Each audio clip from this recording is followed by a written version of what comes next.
সাধারণ শিক্ষার্থীদের ভোটাধিকার রক্ষায় ছাত্রদল কঠোর থেকে কঠোর কর্মসূচি গ্রহণ করবে।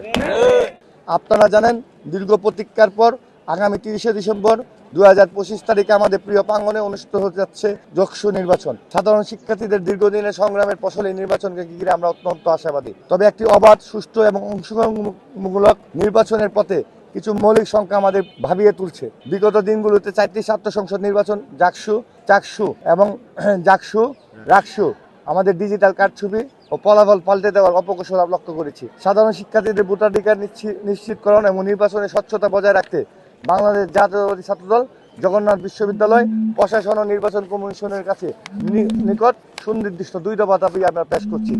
ভোট ম্যানুয়ালি গণনা করতে হবে, যেহেতু এই বিশ্ববিদ্যালয়ে ম্যানুয়ালি যৌক্তিক দাবি, কারণ এখানে কোনো হল নেই। প্রত্যেকটি বিশ্ববিদ্যালয়ে এই পর্যন্ত যতগুলি ছাত্র সংসদ নির্বাচন হয়েছে 27টি, 30টি, 25টির মতো আপনার হল সংসদ ছিল। তাই এই হল সংসদের যে এই সময়টা নষ্ট হয়েছে বা সময়টা লেগেছে। কিন্তু জগন্নাথ বিশ্ববিদ্যালয়ে যেহেতু হল নেই, শুধুমাত্র একটি ক্যাম্পাস ভিত্তিক, আর মেয়েদের হল আলাদা একটি মাত্র হল ক্যাম্পাসে সংলগ্ন। সেক্ষেত্রে প্রত্যেকটি ডিপার্টমেন্টে ভোট গণনা করা এটা একটা সহজ বিষয়। সেক্ষেত্রে আমরা ম্যানুয়ালির কথা জানাচ্ছি এবং সেজন্য আমরা ব্যালট ব্যাপারে প্রদানকৃত বুথগুলো এবং স্বচ্ছ ব্যালটের সামনে ম্যানুয়ালি বা হাতে গণনার জোর দাবি জানাচ্ছি। প্রতিটি প্রার্থী এজেন্টের উপস্থিতি স্বচ্ছতার সাথে ভোট গণনা নিশ্চিত করতে হবে। অবশ্যই প্রতিনিধি থাকতে হবে বিপিজিএস, এজিএস এর যারা আমরা পোলিং এজেন্ট থাকবো, তাদের সামনে ভোট গণনা করতে হবে এবং তাদের সাইন নিয়ে এই গণনা ঘোষণা করে তারা বের হতে হবে।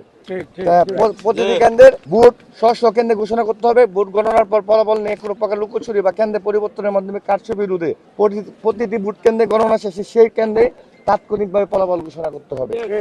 এরপর প্রিজাইডিং অফিসারের স্বাক্ষরিত ফলাফলের কপি সকল প্রার্থীর এজেন্টদের হাতে সরবরাহ করতে হবে। আমরা বিশ্বাস করি প্রশাসন যদি শিক্ষার্থীদের যৌক্তিক দাবিগুলো মেনে নেয়, তবে একটি গ্রহণযোগ্য নির্বাচন সম্ভব হবে। অন্যথায় সাধারণ শিক্ষার্থীদের ভোটাধিকার রক্ষায় ছাত্রদল কঠোর থেকে কঠোর কর্মসূচি গ্রহণ করবে। কিন্তু জগন্নাথ বিশ্ববিদ্যালয়ের বাস্তবতা 16,000 শিক্ষার্থীর ভোট গণনা করতে বেশিক্ষণ লাগবে না। প্রত্যেকটি ডিপার্টমেন্ট 39টি ডিপার্টমেন্টে আপনি যদি 500 করে ভোট গণনা করা হয় বা 1000 করে গণনা করা হয়, যদি 39টা বা বেশি সময় লাগার কথা না। সেই ক্ষেত্রে আমাদের এই যৌক্তিক দাবিগুলো আপনাদের মাধ্যমে প্রশাসনের কাছে দাবি জানাচ্ছি।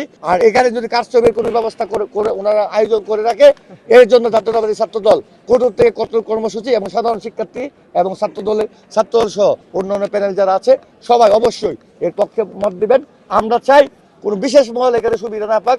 সাধারণ শিক্ষার্থীদের আশা, প্রথম জগন্নাথ বিশ্ববিদ্যালয়, জগন্নাথ কলেজ থেকে তৎকালীন প্রধানমন্ত্রী দেশনেত্রী বেগম খালেদা জিয়া, মাটি মানুষের নেত্রী, উনি ওই বিশ্ববিদ্যালয় ঘোষণার পরে প্রথম যক্ষু নির্বাচন, এই নির্বাচনে সাধারণ শিক্ষার্থীদের অবশ্যই তাদের মতামত প্রতিফলন হবে, যেটা হোক স্বচ্ছতার ভিত্তিতে।